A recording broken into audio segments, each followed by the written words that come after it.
Welcome to our channel.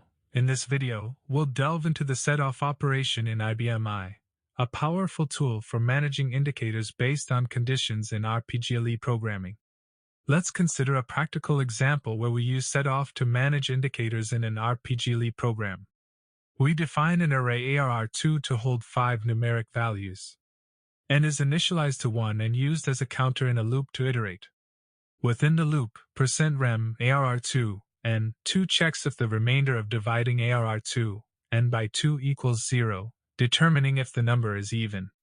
If the number is even, line 30 indicator is set on using setOn30. If the number is odd, line 30 indicator is set off using setOff30. After setting the indicator, the program constructs a message in xDSPLY to display the array index and value using dSPLY. The program outputs messages for indices where the values are even. dSPLY ARR2, 4 is equal to 202 dSPLY ARR2, 5 is equal to 204. In conclusion, SETOFF in IBM I allows us to dynamically manage indicators based on conditions within RPGLE programs, enhancing control and flexibility in application development. Thanks for watching our video tutorial on the SETOFF Opcode in IBM I RPGLE by Programmers.io.